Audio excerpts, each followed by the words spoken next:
Great day. It took us a long time to get here. We're finally going to give out some money. I'm going to tell y'all something. When you first, we've been thinking about this for a very long time, right? And Debbie and I are committed to all levels of education, and we've been very fortunate in our lives. I want to share some of that good fortune with our local community. And so you start down that road and you see some roadblocks. Well, the first thing you see is you can't just go hand money to everybody. You've got to qualify for the IRS, first of all. Then once you get the idea to give the money out and how you want to do it, obviously there are things you have to do. I mean, not obviously to me, because I'm brand new to this, but Robin has taught us along the way all the regulations that are required and the steps you have to fulfill to make sure that you do it legitimately, and so that everybody gets a fair shot at it. And so we just had to formulate the overall plan. Of course, as we evolved, starting out just thinking about all kinds of different things, but we came to the conclusion of doing classroom grants every year. That's one half of our program. The other half of our program being 10 scholarships for the Hopkins County students every year. Well, this is the classroom grant portion that we're finally getting to. And we have the commitment to give $100,000 a year to Hopkins County school districts. And over the course of the next 10 years, that's going to be $1 million. And we feel like that's going to be substantial for our community. We all know the debate in Austin's going on right now about how to fund schools, and they're probably going to change the rules around. Who knows what's going to happen there? It's never permanent. They get one thing done one session, then they come back and change it the next. This is permanent. We can count on this. I can promise y'all. This is money that's going to be coming every year. And so as you formulate your plans for these grants, let me say how much I appreciate the grants that were submitted this, applications that were submitted this year. Just keep in mind, it's coming every year. And so if you've got some ideas, it's something you want to do, just make sure you keep it coming. Because this money will be there, it'll be available. It's something you can always count on. The second half of this is going to be our scholarships coming very soon. We're going to announce 10 scholarships, 4-year scholarships for the tuition that are available in our local community school areas. And we're excited about getting that done. I guess the hardest part is getting the first piece of it done. And that's what we're doing here today. Once you really get it on the ground, everybody understands you're serious about it. Maybe they'll stand up and say, wait, well, I think we want to take part in that, right? And so, especially our scholarship applicants, we want as many as possible. And Robin can explain this better than I can, but we're looking for talent that is not coming from families that have the ability just to send their kids to UT or Texas. We want kids that are maybe first generation going to school, change the dynamic of the family and the community. And so it's a small start, but very, very proud to be here. So I was, as you know, right now we're in session. So when I'm not out in the district covering the 9 counties, I'm sitting at my desk doing emails or doing casework. But I always have this session going on and watching all the committees. And I don't know if y'all watch, but yesterday, I think it was 3 or 4 hours on this committee on finance, specifically talking about schools, some of the stuff you kind of touched on, and raises for teachers. There's a lot of other issues, a lot of other concerns, other than just teachers. But I think this is a good solution for right now, and I'm sure in the future we're going to work on other solutions. And schools are high on the priority for Senator Bob Hall. Number one, and I've heard him say this a million times, our priority is the teachers and the students. Number one, teachers and students. Okay, that's where we need to focus, where extra money's going and taking care of those folks.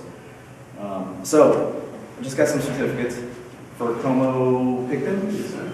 For you, sir.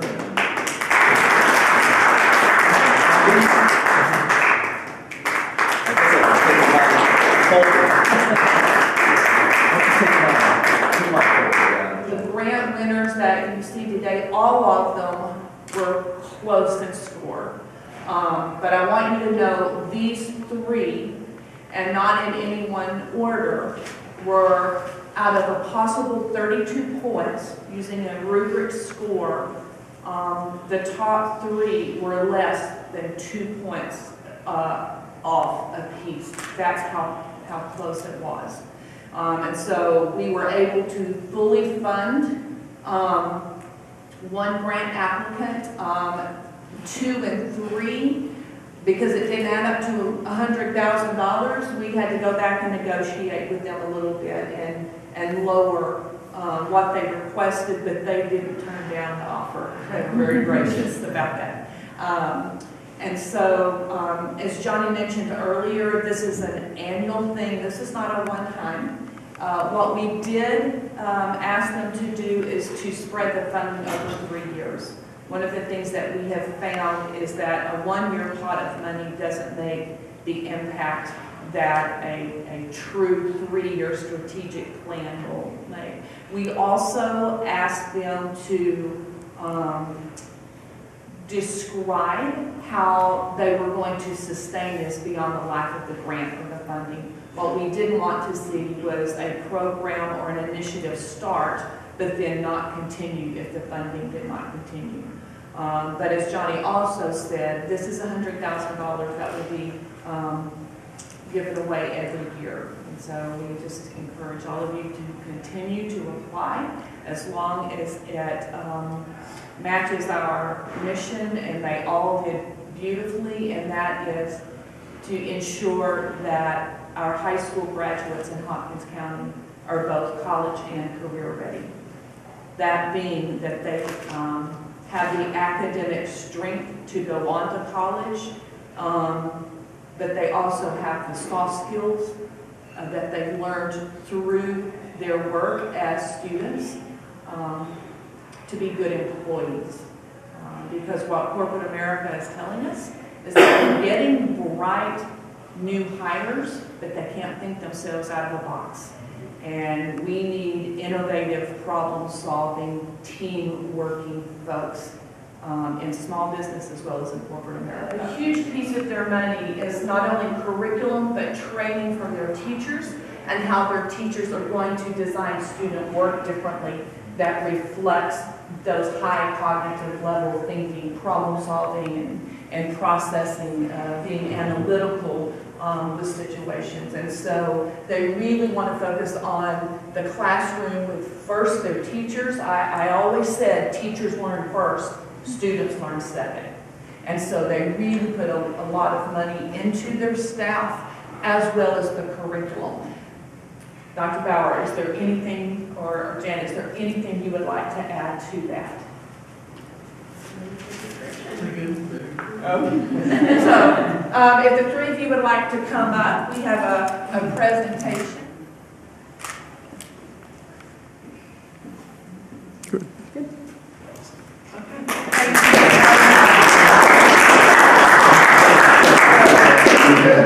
Thanks, Ellen, what you do. Thank you. You bet.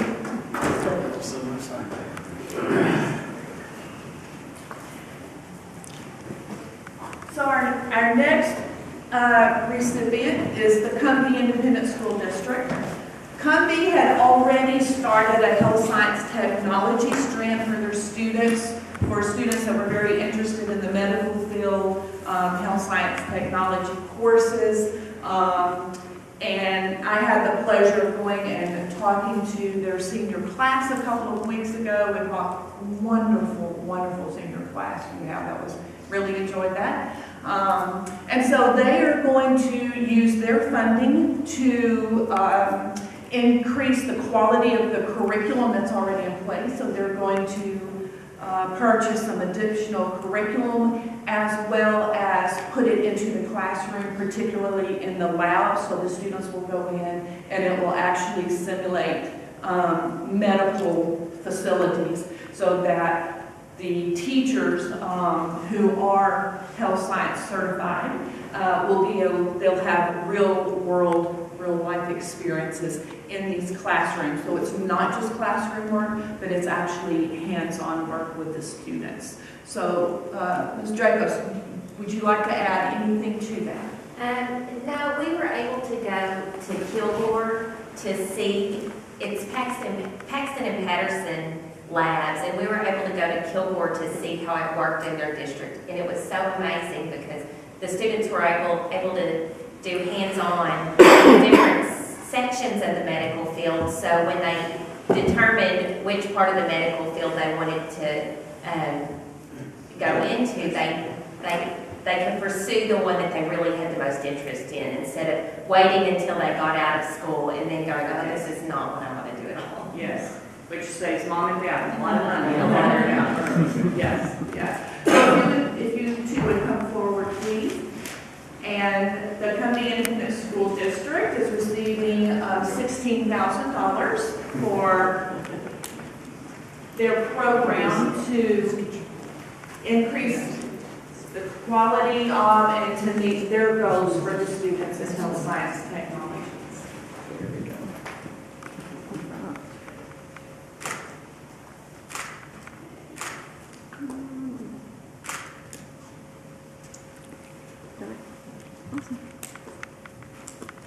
And last but not least, the Sulphur Bluff Independent School District. And Sulphur Bluff applied for monies to increase the quality of technology that was in the hands of their students, and not only the technology, but how they use the technology. That it won't be used just as an old typewriter, as we say, that they actually use it to problem solve, to do research. It's what we call blended learning, which is where students take information but then do something with it and take it to a whole other level that they could not do without these devices in their hands. Sulphur Bluff also put a lot of their funding and their money into their staff and professional development and ensuring that the teachers felt very comfortable with their students sitting with these handheld devices, this technology, handheld computers, if you will, that they felt comfortable in designing work and delivering lessons at a level that was truly going to change the life of the students and how they processed information, access information, and what they did with that information. Dr. Carr, can you add anything to that? Amy, Ms. Daniel, anything to that? Just thank you for the investment in the kids and what you're doing. I mean, it's going to be, it just makes a huge impact on such small schools like we are in the rural areas. So, you know, that kind of investment just makes a big difference for our students. Yes, yes. So congratulations, come on up. On her up. 1, 2. 1, 2.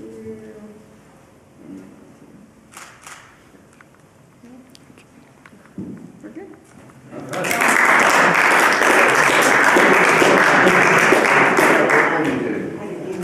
And I can promise y'all, this has come together because of Robin. That's Her lifelong experience in the field of education. She's been a gold mine of information for us and a blessing. Yes. When we found her and our ambitions, it all came together. And I can say is now we're off and running. Yes. After all this planning, after all this lawyers and you know, everything all those hoops we've jumped through, now we're finally into the ball game. We're getting something done. Money's finally going to get to the kids. Yes. And that is what it's all about, right? Yes. Making our kids more prepared as they can be for this difficult world we all live in. So thank y'all. Thank everybody for participating in this so much. Thank you. All right?